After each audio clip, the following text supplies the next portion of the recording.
Hello दोस्तों, जय श्री श्याम। कैसे हैं आप? Having fears of exam? Don't worry. आपका जो सब्जेक्ट है लॉ का, अब इसमें अक्सर ये सवाल आपके मन में आता है कि मैम आंसर कैसे लिखें। अच्छा, आंसर लिखना है तो कितना लिखना है? अगर 2 मार्क का क्वेश्चन हमें एग्जाम में पूछा जाएगा तो कितनी लेंथ रखनी है? अगर वो क्वेश्चन 5 मार्क के लिए आता है तो कितनी लेंथ रखनी है? क्या क्या पॉइंट्स इंक्लूड करने चाहिए हमको? Further you may have a doubt कि मैम हम कीवर्ड्स को कैसे हाईलाइट करें, कौन से ऐसे शब्द हैं जिन्हें हमें हाईलाइट करके लिखना चाहिए to make our answer better, to make our answer more presentable. ये सारे सवाल आते हैं जहन में once you are done with your studies. Don't worry, I will be clearing all your doubts with one thing, that is our perfect practice book. क्या है ये perfect practice book?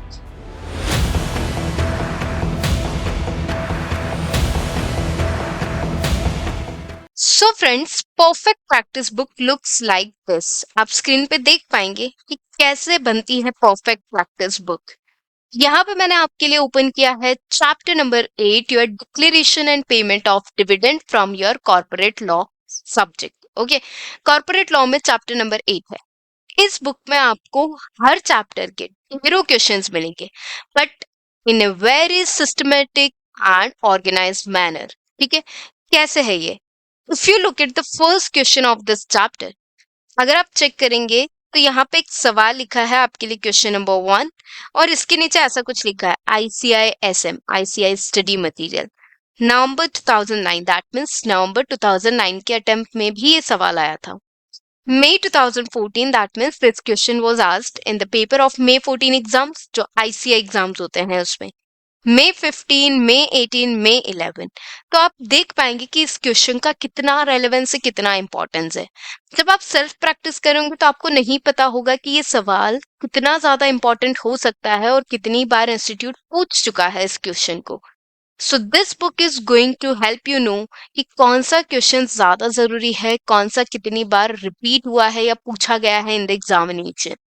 If you look at the second question below, तो वो पूछा गया है नवंबर 16 attempt में, मई 2019 attempt में एंड मई 2018 की आरटीपी में। तो इस तरह से हमने हर एक सवाल के नीचे आपको ये बताया होगा कि ये सवाल कब कब और कहाँ कहाँ पूछा गया है, चाहे वो मॉक टेस्ट पेपर से हो, चाहे वो आरटीपी से हो, चाहे वो इंस्टीट्यूट के जो एग्जाम्स होते हैं उसमें पूछा हो, चाहे वो आईसीआई के स्टडी मटेरियल में हो। You will be knowing each and everything about that particular question. Now question तो है, अब उसके आंसर को कैसे लिखना है। तो this book is going to guide you how to write the answer. How to write the answer, देखो आंसर तो आपको पता ही होता है कि जनरली क्या लिखना होता है, बट अगर आप देखोगे तो यहाँ पे we have underlined the important sentences of your answer. कौन सी चीजें हैं जो इस आंसर में काफी ज्यादा जरूरी है और आपके आंसर में इंक्लूड होनी चाहिए, वो चीजें हमने आपके लिए हर एक क्वेश्चन में अंडरलाइन करके रखी हुई है। मतलब आपको कोई भी एडिशनल मेहनत करने की जरूरत नहीं है। फॉर द प्रेजेंटेशन, क्योंकि ये प्रैक्टिकल क्वेश्चन है, तो as you can see the format, ये प्रोविजन है आपका, ये फैक्ट्स हैं एंड ये कंक्लूजन है। मतलब आपको ये भी पता चलेगा कि प्रोविजन में कितना लिखना है हमको, फैक्ट्स में कितना लिखना है, और कंक्लूजन हमको कैसे बनाकर लिखना है किसी आंसर का। प्रैक्टिकल क्वेश्चंस के लिए कुछ ये तरीका रहेगा। अगर आप थ्योरेटिकल क्वेश्चन देखें कोई, ये भी प्रैक्टिकली एक है। So if you look at the next question, it was asked in ICS study material November 13, 18, MTP 2023 and November 2022. So that is how each and every question is organized for you. So don't worry at all. आपने coaching कहीं से भी की हो, आप इन books को separately purchase कर सकते हैं for each of the subject of your CA inter law.